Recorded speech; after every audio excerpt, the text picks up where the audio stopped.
জাতীয় নিরাপত্তা কৌশলে গ্রহণ করা হচ্ছে সবার আগে বাংলাদেশ নীতি, শক্তিশালী হবে প্রতিরক্ষা ব্যবস্থা, আশা রাষ্ট্রপতির। আদাবরে বিএনপি নেতা বাদশা হত্যার ঘটনায় প্রধান অভিযুক্ত পারভেজ গ্রেপ্তার, 5 আসামির স্বীকারোক্তিমূলক জবানবন্দি।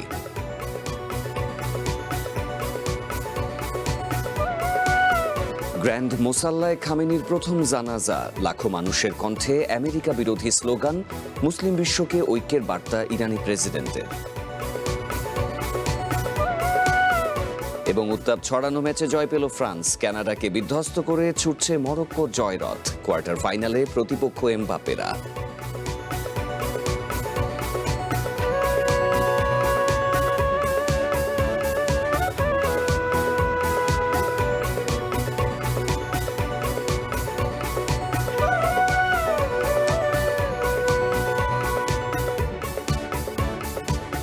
ওয়ান বুলেটিনের শিরোনাম শুনছিলেন, পুরো খবর নিয়ে আছে সাফাত বিন ফরিদ।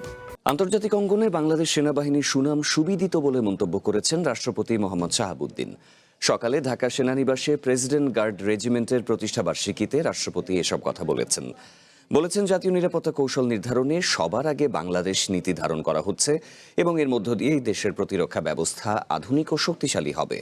মোহাম্মদ শাহাবুদ্দিন বলেন, সরকার সশস্ত্র বাহিনীকে আধুনিক চতুর্মাত্রিক বাহিনী হিসেবে গড়ে তুলতে বদ্ধপরিকর। জাতীয় নিরাপত্তা কৌশল নির্ধারণে সবার আগে বাংলাদেশ নীতি ধারণ করা হচ্ছে। এই নীতির মধ্য দিয়েই প্রতিরক্ষা ব্যবস্থা আধুনিক ও শক্তিশালী হবে। তিনি বলেন, প্রচলিত নিরাপত্তা ঝুঁকির পাশাপাশি এখন সাইবার হামলা, এআই এর অপব্যবহার এবং বিভিন্ন ধরনের নিরাপত্তা হুমকির চ্যালেঞ্জ সৃষ্টি করেছে।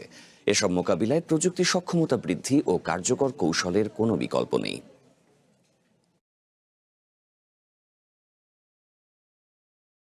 প্রেসিডেন্ট গার্ড রেজিমেন্ট আগামী দিনে আরও আধুনিক প্রযুক্তি, আন্তর্জাতিক মানের প্রশিক্ষণ এবং পেশাগত উৎকর্ষ অর্জনের মাধ্যমে নিজেদের সক্ষমতাকে আরও বাড়াবে।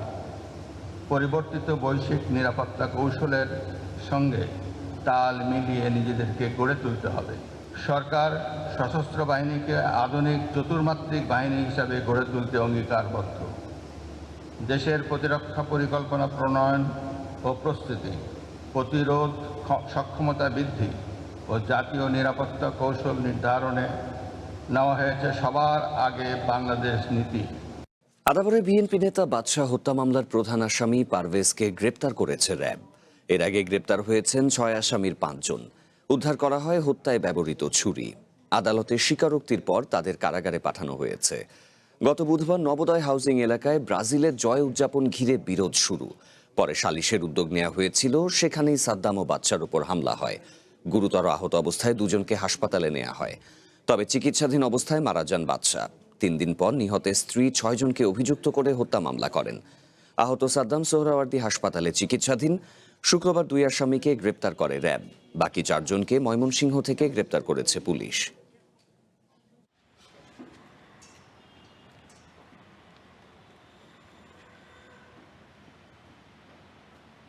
দেশের রোগ নির্ণয় খাতের অবস্থা বেশ দুর্বল। প্রয়োজনীয় উপকরণের প্রায় সবই বিদেশ থেকে সংগ্রহ করতে হয়, এমনটাই জানিয়েছেন স্বাস্থ্যমন্ত্রী সরদার মোহাম্মদ সাখাওয়াত হোসেন। সকালে নিম্ন মধ্যম আয়ের দেশে স্বাস্থ্যসেবায় উপযুক্ত প্রযুক্তির ব্যবহার নিয়ে আন্তর্জাতিক সম্মেলনে এসব কথা জানিয়েছেন তিনি। স্বাস্থ্যমন্ত্রী জানান, সমুদ্র সম্পর্কিত সরঞ্জাম থেকে শুরু করে মানুষের চিকিৎসায় ব্যবহৃত যাবতীয় যন্ত্রপাতি ও সরঞ্জাম কোনো কিছুই দেশে তৈরি হয় না। Extending the hands of cooperation from the proper authority. দেশের রোগ নির্ণয় খাতের অবস্থা বেশ দুর্বল। প্রয়োজনীয় উপকরণের প্রায় সবই বিদেশ থেকে সংগ্রহ করতে হয়। সমুদ্র সম্পর্কিত সরঞ্জাম থেকে শুরু করে মানুষের চিকিৎসায় ব্যবহৃত যাবতীয় যন্ত্রপাতি ও সরঞ্জাম কোনো কিছুই দেশে তৈরি হয় না। স্বাধীনতার 53 বছর পর যা কোনোভাবেই কাঙ্ক্ষিত পরিস্থিতি নয়। তেহরানের গ্র্যান্ড মোসাল্লায় আয়াতুল্লাহ খামেনি ও পরিবারের 4 সদস্যের জানাজা অনুষ্ঠিত হয়েছে। এতে ইমামতি করেন ইরানের অন্যতম শীর্ষ ধর্মীয় ব্যক্তিত্ব আয়াতুল্লাহ জাফর সোবহানি। আজও তাকে শ্রদ্ধা জানাচ্ছেন সর্বস্তরের জনগণ। প্রিয় নেতার কফিন সামনে রেখে প্রতিশোধের দাবি তুলছেন লাখো মানুষ। ইরানের প্রেসিডেন্ট মাসুদ পেজেশকিয়ান মন্তব্য করেছেন, খামেনির জীবন ও তার মহাপ্রয়াণ মুসলিম বিশ্বকে ঐক্যবদ্ধ হওয়ার পথে এক অনন্য প্রেরণা হয়ে দাঁড়িয়েছে। এদিকে খামেনির জানাজায় হামলার শঙ্কা করছে তেহরান।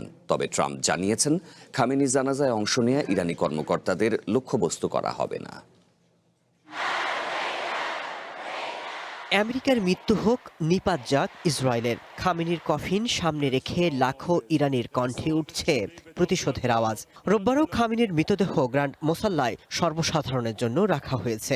দূর দূরান্ত থেকে ছুটে আসছেন শোকাহত মানুষ। খোমেনি কম্পাউন্ড ছাড়িয়ে মানুষের ঢল ছড়িয়ে পড়েছে গোটা তেহরানে। খামেনি এবং তার পরিবারের হত্যার বদলা চাইছেন সাধারণ ইরানিরা। তারা বলছেন, শুধু হামলা করে নয়, বরং আমেরিকা এবং ইসরায়েলের এমন গণহত্যা বন্ধে বিশ্বকে এগিয়ে আসতে হবে। আমাদের নেতাকে হত্যা করার প্রতিশোধ নেওয়ার অর্থ ট্রাম্প বা নেতানিয়াহুকে ব্যক্তিগতভাবে হত্যা করা নয়। বিশ্বে তাদের অবস্থান ভেঙে দিতে হবে এবং আমেরিকাকে মধ্যপ্রাচ্য থেকে বিতাড়িত করতে হবে। ইরানের প্রেসিডেন্ট মাসুদ পেজিশকিয়ান বলেছেন, আয়াতুল্লাহ খামেনি সর্বদা মুসলিম উম্মার জন্য ঐক্যকে অপরিহার্য হিসেবে গুরুত্ব দিয়েছেন। তার মহাপ্রয়াণ বিশ্বজুড়ে মুসলমানদের ঐক্যবদ্ধ হওয়ার পথে এক অনন্য অনুপ্রেরণা হয়ে দাঁড়িয়েছে।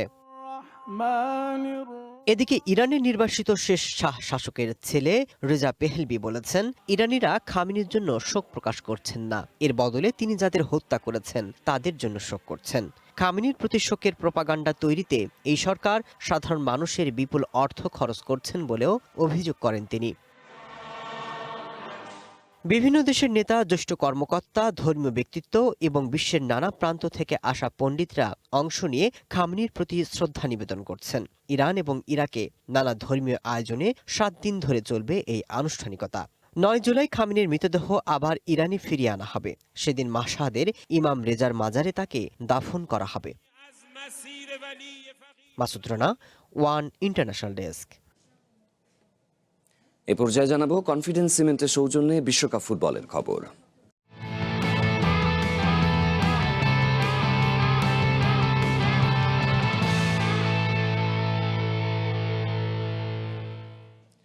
উত্তাপ ছড়ানো ম্যাচে এমবাপের গোলে কোয়ার্টার ফাইনালের টিকিট নিশ্চিত করেছে ফ্রান্স। প্যারাগুয়ের বিপক্ষে হাই ভোল্টেজ ম্যাচে পেনাল্টি সুবাদে 1-0 গোলে জয় পেয়েছে দিদিয়ের দেশমের দল।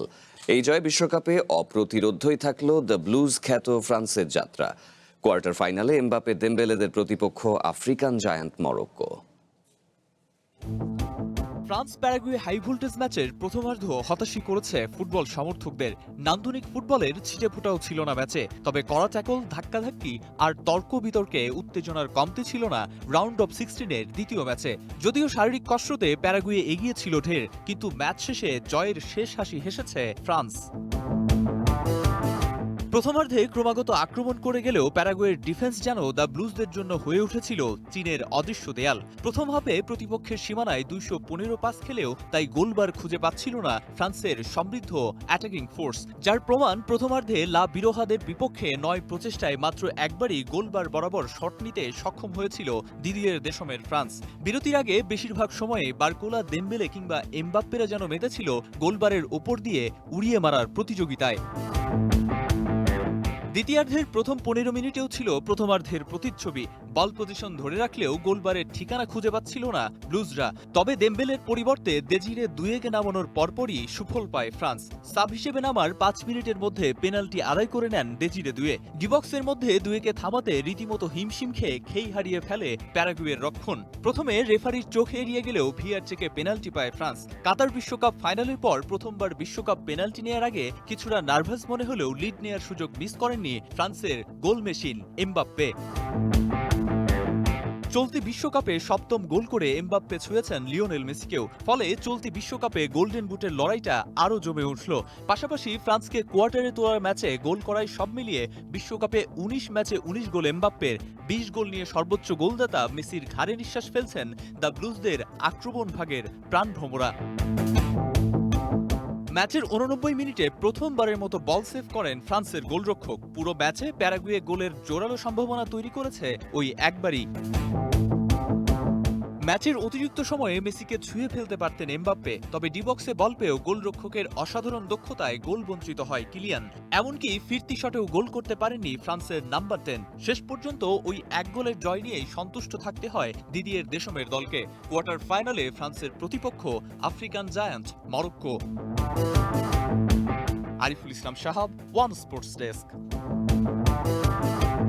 বিশ্বকাপে মরক্কোর জয়রথ ছুটছেই। রাউন্ড 16-এর ম্যাচে স্বাগতিক কানাডাকে 3-0 গোলের ব্যবধানে উড়িয়ে দিয়েছে অ্যাটলাস লায়ন্সরা। পাশাপাশি চলতি বিশ্বকাপের প্রথম দল হিসেবে কোয়ার্টার ফাইনাল নিশ্চিত করল আশরাফ হাকিমিরা।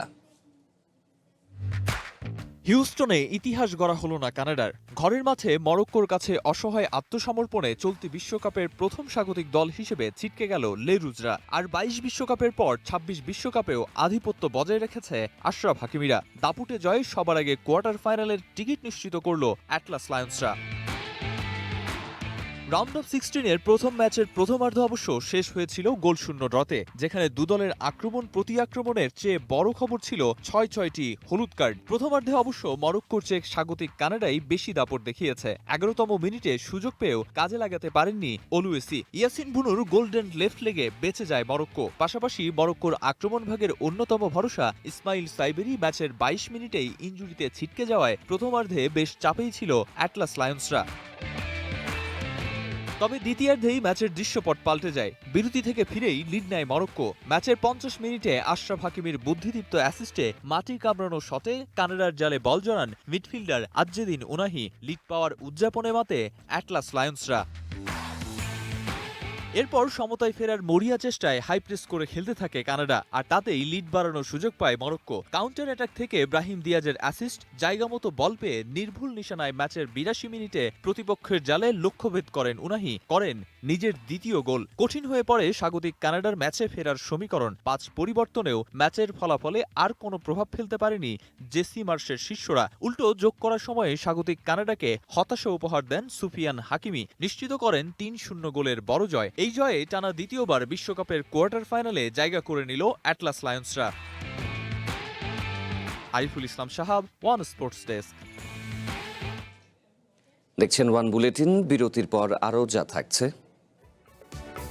কুড়িগ্রামে বন্যায় ক্ষতিগ্রস্ত 499 হেক্টর জমির ফসল। পরবর্তী আবাদ নিয়ে দুশ্চিন্তায় কৃষক, সহায়তার আশ্বাস কৃষি বিভাগের। উন্নত পল্লী সমৃদ্ধ দেশ, সবার আগে বাংলাদেশ, এই প্রতিপাদ্যে পল্লী উন্নয়ন দিবসে স্মারক ডাকটিকিট উদ্বোধন করেছেন প্রধানমন্ত্রী তারেক রহমান। রবিবার সকালে সচিবালয়ে প্রধানমন্ত্রীর কার্যালয়ে 10 টাকা মূল্যমানের স্মারক ডাকটিকিট, একটি উদ্বোধনী খাম ও 5 টাকা মূল্যমানের একটি ডেটা কার্ড প্রকাশ করা হয়। এ সময় স্থানীয় সরকার মন্ত্রী মির্জা ফখরুল ইসলাম আলমগীর, প্রতিমন্ত্রী মীর শাহে আলম এবং স্থানীয় সরকার, পল্লী উন্নয়ন ও সমবায় মন্ত্রণালয়ের সচিব মোহাম্মদ শহীদুল হাসান উপস্থিত ছিলেন।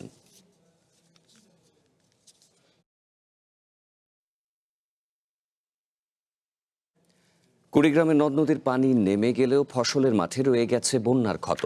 পানিতে তলিয়ে যায় বীজতলা, তাতে নষ্ট হয় ফসল। মাঠ জুড়ে তাই কৃষকের দীর্ঘশ্বাস। সবচেয়ে বেশি ক্ষতিগ্রস্ত চরাঞ্চলের কৃষক।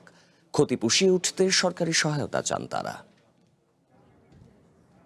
জুনের শেষার্ধে টানা বৃষ্টি আর উজানের ঢলে কুড়িগ্রামের তিস্তা, ব্রহ্মপুত্র, ধরলা সহ প্রধান নদ নদীর পানি ফুলে ফেঁপে ওঠে। প্লাবিত হয় নদী অববাহিকায় 4 শতাধিক চর। ডুবে যায় চীনাবাদাম, পাট, মরিচ, পটল, বেগুন, ঢেঁড়স, আমনের বীজতলা সহ বিভিন্ন ফসলের ক্ষেত।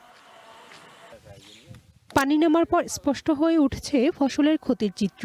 অনেক জমি গাছ পচে গেছে, শুকিয়ে গেছে সবজি, বাদামের ফলন নষ্ট হয়েছে। খরচ তোলাই এখন বড় দুশ্চিন্তা কৃষকের। জমি 24 শত আবাদ করছি, মানে 5,000 পাই নাই। ইয়েতে আমার আবাদ সব বন্যাতে ইয়েতে নষ্ট হয়ে গেছে। এখন আমার কিছুই নাই। পটল খেত, পালা খেত, এগুলা যত খেত সমাজ আছে সব এগুলা মারা যায় বড় বন্যা হলে। পটল খেত আছে 1 বিঘে, মনে করো অনেক সবজি আছে, সবগুলো বন্যা ক্ষতি হয়েছে। কৃষি বিভাগের তথ্য মতে চলতি বন্যায় জেলায় 499 হেক্টর জমির ফসল ক্ষতিগ্রস্ত হয়েছে। এর মধ্যে 71 হেক্টর আমনের বীজতলা, 150 হেক্টর জমির আউশ ধান, 166 হেক্টর জমির পাট ক্ষতির মুখে পড়েছে। ফসলহানির প্রভাব পড়েছে স্থানীয় বাজারে। সরকার দেখবে যে আবার নিচের জায়গায় এখন প্রতি বছরে পানি উঠি, পটল ক্ষেত শেষ হয়, মরিচ ক্ষেত শেষ হয়, পাট ক্ষেত শেষ হয়। বাঁধের কোনো ব্যবস্থা নাই। এখন সার বেরিয়ে গেলে সার পাচ্ছি না, খুব প্রয়োজন।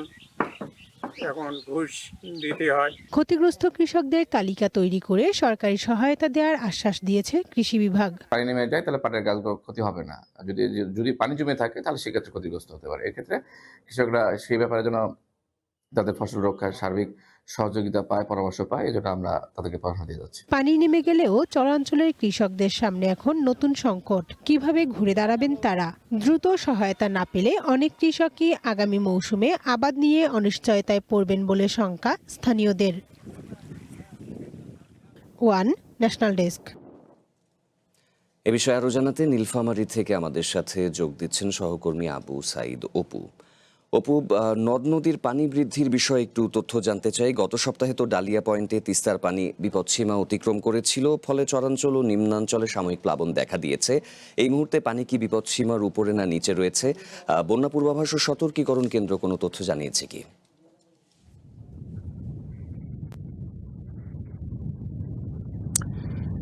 সাফাত, আপনাকে ধন্যবাদ। আপনার মাধ্যমে আমি দর্শকদেরকে জানাতে চাই, গেল কয়েকদিন ধরে তিস্তার পানি বিপদসীমার অতিক্রম করলে জেলার 10টি নদ নদীর পানি যেমন বেড়ে যায়, তেমনি যে নিম্নাঞ্চলগুলো সেগুলো প্লাবিত হওয়ার আশঙ্কা দেখা দেয়। এর সাথে সাথে কিন্তু যখন মানে মানুষের মাঝে যে তিস্তা গর্ভে ঘরবাড়ি বিলীন হওয়ার যে সংখ্যা, সেটি কিন্তু কাজ করছিল। আরেকটি বিষয় আপনাকে একটু জানিয়ে রাখতে চাই, সেটি হচ্ছে যে গেল কদিন থেকে আজকে পর্যন্ত তিস্তার পানি কিন্তু বিপদসীমার 31 সেন্টিমিটার নিচ দিয়ে প্রবাহিত হচ্ছে এবং বন্যা সতর্কীকরণ মানে পূর্বাভাস কেন্দ্র যেটি আমাদেরকে জানিয়েছেন যে আপাতত বন্যার কোনো সংখ্যা নেই, যেহেতু পানি কমতে শুরু করেছে। তবে একটি বিষয় আসলে না বললেই নয়, তিস্তার পানি যখন আসলে বেড়ে যায় তখন তিস্তা তীরবর্তী মানুষের মধ্যে একটা আতঙ্ক কাজ করে, তিস্তা গর্ভে সবকিছু হারানোর। আরেকটি বিষয় আতঙ্ক কাজ করে যখন তিস্তার পানি নেমে যায়, ঠিক সেই সময়টাতে কিন্তু যারা তীরবর্তী মানুষজন আছেন তাদের মধ্যে আতঙ্ক কাজ করে যে তাদের যে শেষ সম্বলটুকু বা যতটুকু জমি জায়গা আছে চাষাবাদ করে তাদের জীবিকা নির্বাহ করে, সেই জায়গাটা থেকে কিন্তু তারা মানে আতঙ্কে থাকে যে তাদের জমিটা আবার তিস্তা গর্ভে চলে যাচ্ছে কিনা। সেই সংখ্যা কিন্তু এখনও চলমান রয়েছে। এবং আমি জলঢাকার যে তিস্তা বিধৌত যে 4টি ইউনিয়ন রয়েছে, শৈলমারি, কৈমারি, গোলমুন্ডা, ডাওয়াবাড়ি, এই কয়টি পয়েন্টে আমি ঘুরে দেখেছি যে বিভিন্ন এলাকায় যেসব জমি সংলগ্ন এলাকায় সেগুলো কিন্তু আস্তে আস্তে একদম তিস্তা গর্ভে বিলীন হচ্ছে। এবং এখান থেকে যদি আমরা বাঁধ পর্যন্ত যাই এবং আশপাশে যে বাড়িঘরগুলো আছে সেগুলো যদি একটু হিসেব করে দেখি, এখান থেকে 300 থেকে 400 মিটার দূরে, তার মানে খুব একটা বেশি দূর না, যার ফলে কিন্তু আস্তে আস্তে কিন্তু তিস্তা তীরবর্তী মানুষের মধ্যে কিন্তু আতঙ্ক বেড়েই চলছে। এবং এই ভাঙ্গন খেলা যখন শুরু হয় তখন কিন্তু যারা কৃষকরা, যারা তাদের ফসল যারা মানে ফলান, তারা কিন্তু সেই ফসলটুকু তারা ঘরে তোলার জন্য আপ্রাণ চেষ্টা করেন, কিন্তু এই ভাঙ্গনের কারণে তাদের ফসলও কিন্তু নদীগর্ভে চলে যায়। এর ফলে কিন্তু তিস্তা তীরবর্তী মানুষজন একটা কথাই বলছেন যে এই ভাঙ্গন রোধ করার জন্য যে টেকসই পরিকল্পনা নেওয়া দরকার, সেটি কিন্তু আসলে কোনোভাবেই নেওয়া হয় না। আসলে জরুরি ভিত্তিতে ভাঙ্গন মানে রোধ করার জন্য জিও ব্যাগ ফেলে কোনো রকম নিয়ন্ত্রণের চেষ্টা করা হয়। এবং আরেকটি বিষয় জানিয়ে রাখি, যে ভাঙ্গন রোধ করার যে চেষ্টা করা হয় পানি উন্নয়ন বোর্ডের পক্ষ থেকে, সেটি কিন্তু যে তিস্তা তীরবর্তী মানুষজন আছেন সেই মানুষজনের কিন্তু আসলে মানে যে প্রত্যাশা অনুযায়ী সেটি কিন্তু আসলে হয়ে ওঠে না। কারণটা হচ্ছে যে তিস্তা পাড়ের মানুষ চায়, তারা তিস্তা গর্ভের সর্বস্ব হারিয়েছেন, তারা একটা জিনিস চায় যে সেটা হচ্ছে যে এই ভাঙন রোধ করে যতটুকু জমি জায়গা রয়েছে ততটুকু নিয়ে তারা সুখী শান্তিতে থাকতে চায়। সেজন্য তারা সরকারের প্রতি উদারত আহ্বান জানিয়েছেন যাতে করে এই যে ভাঙনগুলো, সেই ভাঙনগুলোর জন্য রোধ করা যায়। আরেকটি বিষয় হচ্ছে যে যেহেতু তিস্তা মহাপরিকল্পনা বাস্তবায়নের খবর ইতিমধ্যে তিস্তা তীরবর্তী মানুষ জেনেছেন, সেই জন্য সবাই আসলে তাকিয়ে আছেন সেই দিকে। তারা মনে করছেন তিস্তা মহাপরিকল্পনা যদি বাস্তবায়ন হয় তাহলে এই ভাঙ্গন রোধ থেকে তারা কিছুটা রেহাই পাবে, নদীর পানি শাসন হবে এবং যে পানির ন্যায্য হিসেবে বাংলাদেশের সেটি আদায় হবে। অর্থাৎ সবকিছু মিলে সাফাত, এই ছিল আমার কাছে নীলফামারী জলঢাকা তিস্তা এলাকা থেকে সর্বশেষ খবর। সাফাত। আবু সাইদ অপু, আপনাকে ধন্যবাদ। উত্তরাঞ্চলে নদ নদীর পানি বৃদ্ধি পাচ্ছে, সেখানকার সর্বশেষ কি অবস্থা সেটি নীলফামারী থেকে শুনছিলাম সহকর্মীর কাছে। বর্ষার শুরুতেই দেশের বিভিন্ন স্থানে বৃষ্টি হচ্ছে, বাড়ছে নদ নদী খাল বিলের পানি, সেই সাথে বাড়ছে পানিতে ডুবে শিশু মৃত্যুর সংখ্যা। নরসিংদী ও পিরোজপুরে প্রাণ হারিয়েছেন 4 জন। প্রকৃতিতে চলছে বর্ষাকাল, তাই নদী, খাল ও বিলে পানি বাড়ছে। বসতবাড়ির আশপাশের ডোবাগুলো ভরা থাকে পানিতে। এ সময় কমবয়সী শিশুদের পানিতে ডুবে মৃত্যুর হার সবচেয়ে বেশি। শনিবার বিকেলে নরসিংদীর মনোহরদীতে গোসল করতে নেমে পুকুরের পানিতে ডুবে 3 শিশুর মৃত্যু হয়েছে। উপজেলার খিদিরপুর ইউনিয়নের চর আহমদপুর গ্রামে এই ঘটনা ঘটে। খিদিরপুর এলাকার সাইফুল ইসলামের ৮ বছরের মেয়ে ফাতেমা, তার ফুফাতো বোন ১২ বছর বয়সের আয়েশা ওরফে আশামণি এবং তাদের খালা ময়মনসিংহের গফরগাঁও এলাকার সুমাইয়া আক্তার প্রাণ হারায়। একই পরিবারের ৩ শিশুর মৃত্যুতে এলাকায় নেমে এসেছে শোকের ছায়া। প্রাইমারি স্কুলের একটু পাশে একটা পুকুর আছে, এই পুকুরে গেছেন গোসল করতো। এই গোসল যাওয়ার পথে তারা যে ৩ জন যে ডুব দিছে, ডুবেতে আর উঠছে না। চিল্লান শূন্য আমরা যারা এলাকার ছেলেরা আছি প্রত্যেকে আসলাম, যুবক আইসা দেখলাম যে একজনের চুল বাসা, লাভ দিয়ে একজনকে উদ্ধার করলাম। উদ্ধার করার পরে যখন তাকে টানে আসলাম তখন তারা বলতেছে আরো 2 জন আছে। তখন যখন বলছে 2 জন আছে, তখন আমরা যারা আসছিলাম তারা আবার পানির তলে গেলাম। পানির তলের থেকে একজন করে 3 জনকে উঠানো হইল।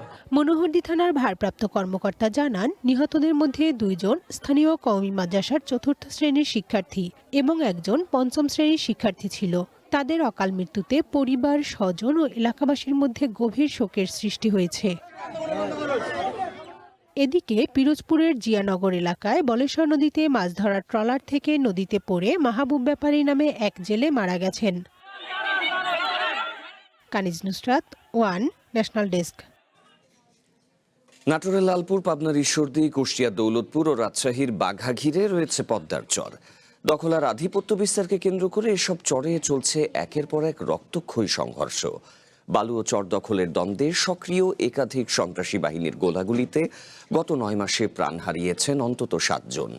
প্রাণভয়ে নদীতে নামতেও পারছেন না জেলেরা। সবচেয়ে বেশি সংকটে পড়েছে পদ্মা নির্ভর ৫ শতাধিক জেলে পরিবার।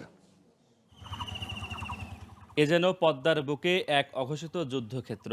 নদীর চর জুড়ে অবৈধ বালু উত্তোলন, কোটি কোটি টাকার বাণিজ্য, আর সেই বাণিজ্যের নিয়ন্ত্রণ নিতে আধিপত্যের লড়াই। আর এই লড়াইয়ে প্রতিনিয়ত ঝরছে প্রাণ।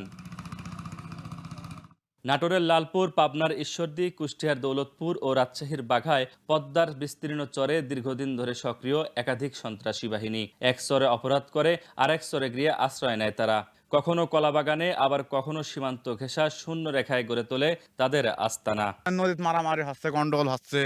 আমরা গরিব মানুষ বাইশ মাছ মারতে যায়, যদি একটা দুর্ঘটনা ঘটে যায় তাহলে আমার সংসার হয় না অচল। বালু মহল হিসাবে সব সন্ত্রাসীরা যে গোলাগুলি করে, ভয়ে তো আমরা মাছ যেতে পারিনি, আমরা দুশ্চিন্তা থাকি। দখলদারিত্বের এই সংঘাতে গত ৯ মাসে পদ্মার চরে প্রাণ হারিয়েছেন অন্তত 7 জন। সর্বশেষ গত 16 জুন লালপুর উপজেলার রাইটারচর এলাকায় পদ্মা নদীতে ভাসমান একটি স্পিডবোট থেকে উদ্ধার করা হয় গুলিবিদ্ধ শাহাবুল ইসলামের মরদেহ। একই ঘটনায় আহত হন এক জেলে। ভয় তো লাগবে, ভয় লাগে না, একটা আতঙ্ক থাকতে হয়। আমার তার অন্য কোনো কর্ম জানিনি, এই কর্মই জানি আমরা। লালপুরে বর্তমানে কোনো বালুমহলের সরকারি ইজারা নেই বলে জানান ঈশ্বরদী ইউনিয়ন পরিষদের চেয়ারম্যান আব্দুল আজিজ রঞ্জু। তার দাবি, রাজশাহী, পাবনা ও কুষ্টিয়ার সন্ত্রাসীরা পদ্মার চর ব্যবহার করে অপরাধ সংগঠিত করছে। সন্ত্রাসী গ্রুপ তো আপনার পাবনা জেলা, কুষ্টিয়া জেলা, রাজশাহী জেলা, নাটোরের উপর দিয়ে এরা চলাফেরা করে, নাটোরের নদী দিয়ে চলাফেরা করে। এই কারণে আমাদের জেলারা আতঙ্কিত। প্রশাসনের কর্মকর্তারা বলছেন, অপরাধ নিয়ন্ত্রণে সমন্বিত টাস্কফোর্স অভিযান পরিচালনা করা জরুরি। জেলা আইনশৃঙ্খলা কমিটির সামনে সবাই এই বিষয়টি আমি উপস্থাপন করব, যেন এই সন্ত্রাসী বাহিনীর বিরুদ্ধে একটা টাস্কফোর্স অভিযান পরিচালিত হয়। চর এলাকার সাধারণ মানুষ ও জেলেদের সার্বিক নিরাপত্তায় সব ধরনের প্রস্তুতি রয়েছে বলে জানিয়েছে জেলা পুলিশ। আমাদের জেলা পুলিশ এবং পার্শ্ববর্তী যে জেলা পুলিশ রয়েছে অন্যান্য থানাগুলো, সেগুলো অ্যাক্টিভ রয়েছে। আমরা সাধারণ মানুষের নিরাপত্তা সার্বিক নিশ্চিত করতে সার্বক্ষণিক কাজ করছি। লালপুর উপজেলার প্রায় ১,৭৫০ জন নিবন্ধিত জেলে রয়েছেন, যার মধ্যে ৫ শতাধিকই পদ্মা নদী কেন্দ্রিক। Nazmul Hasan, one news, Natore. পিরোজপুর পৌরসভার ৪২টি খালের মধ্যে বেশিরভাগই দখল দূষণে বিপর্যস্ত। ময়লা আবর্জনার ভাগাড়ে পরিণত হয়েছে ড্রেনগুলো। দ্রুত খালগুলো দখলমুক্ত করে ড্রেনেজ ব্যবস্থা স্বাভাবিক করা না গেলে বর্ষায় বাড়বে জনভোগান্তি। পৌর কর্তৃপক্ষ বলছে, দখল হওয়া খাল পুনরুদ্ধার ও পুনঃখননের উদ্যোগ নেওয়া হয়েছে। স্বাভাবিক ধারায় ফেরানো হবে ড্রেনেজ ব্যবস্থাও। পিরোজপুর পৌরসভার শিকারপুর ও ঝালকাঠি ভাড়ানি খালের চিত্র দেখে মনে হতে পারে ময়লার ভাগাড়। দখল, দূষণ সহ ও অপরিকল্পিত নগরায়নে অস্তিত্ব সংকটে খালগুলো। প্রায় ৩০ বর্গ কিলোমিটার এলাকা জুড়ে ৪২টি খালের বেশিরভাগের চিত্রই একই। খালের পাড় দখল করে গড়ে উঠেছে বিভিন্ন স্থাপনা। এতে বাধাগ্রস্ত হচ্ছে পানির স্বাভাবিক প্রবাহ। বর্ষায় বাড়ে জলাবদ্ধতার দুর্ভোগ। ৪২টা খালের অধিকাংশ খালি দেখা যাচ্ছে যে জমি দখলদাররা এটা দখল করে নিয়ে গেছে, যে যার মতো নিজের মন মতো জায়গা দখল করে খাল ভরাট করে ফেলেছে, যে যার মতো ইচ্ছা মতো ময়লা ফালাইতেছে।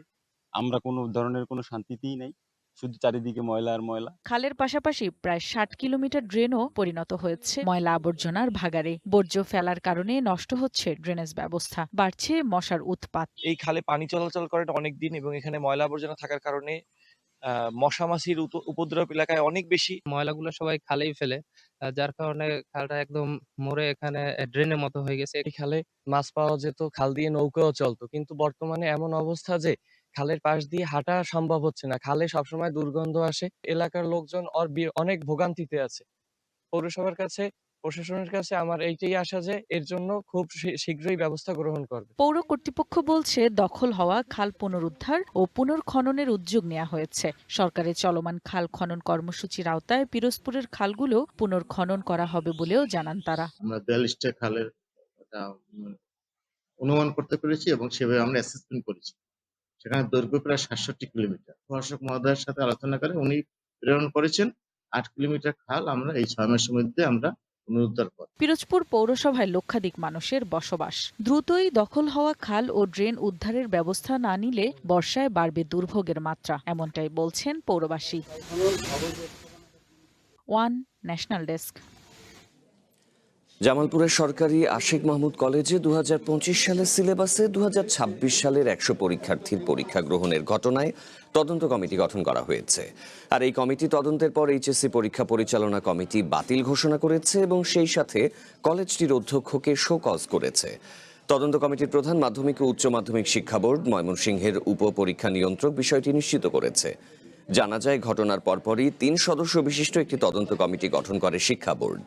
এ সময় কলেজ কর্তৃপক্ষের যথেষ্ট গাফিলতি পাওয়ায় এইচএসসি পরীক্ষা পরিচালনা কমিটি বাতিল ঘোষণা করা হয় এবং সেই সাথে অধ্যক্ষ শওকত আলম মীরকে কারণ দর্শানোর নোটিশ প্রদান করা হয়েছে। এর আগে শনিবার সকালে সরকারি আশিক মাহমুদ কলেজ কেন্দ্রের 4202 নম্বর কক্ষে বাংলা দ্বিতীয় পত্রের পরীক্ষায় 2025 সালের সিলেবাসের প্রশ্নপত্রে পরীক্ষা নেওয়া হয়।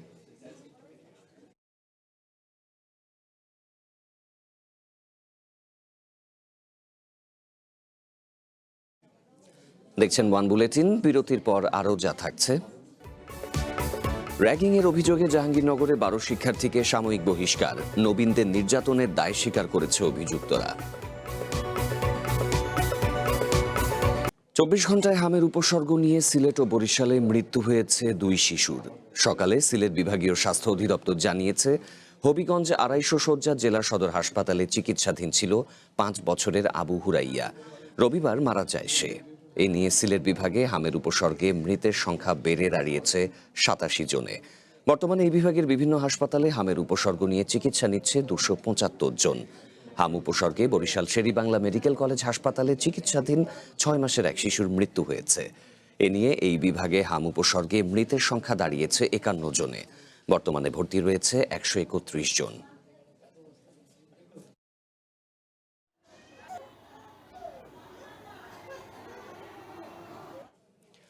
জাহাঙ্গীরনগর বিশ্ববিদ্যালয়ে নবীন শিক্ষার্থীদের র্যাগিংয়ের দায়ে 12 জনকে সাময়িক বহিষ্কার করেছে প্রশাসন। বহিষ্কৃতরা সবাই ইতিহাস বিভাগের 54তম ব্যাচের শিক্ষার্থী। শনিবার ভারপ্রাপ্ত registrar doctor ABM Azizur Rahman স্বাক্ষরিত অফিস আদেশে জানানো হয় এই সিদ্ধান্ত। শুক্রবার রাতে 55তম ব্যাচের নবীনদের শারীরিক ও মানসিক নির্যাতন করেন অভিযুক্তরা। প্রক্টরিয়াল টিম তাদের আটক করে জিজ্ঞাসাবাদ করে। অভিযুক্তরা র্যাগিংয়ের কথা স্বীকার করেন।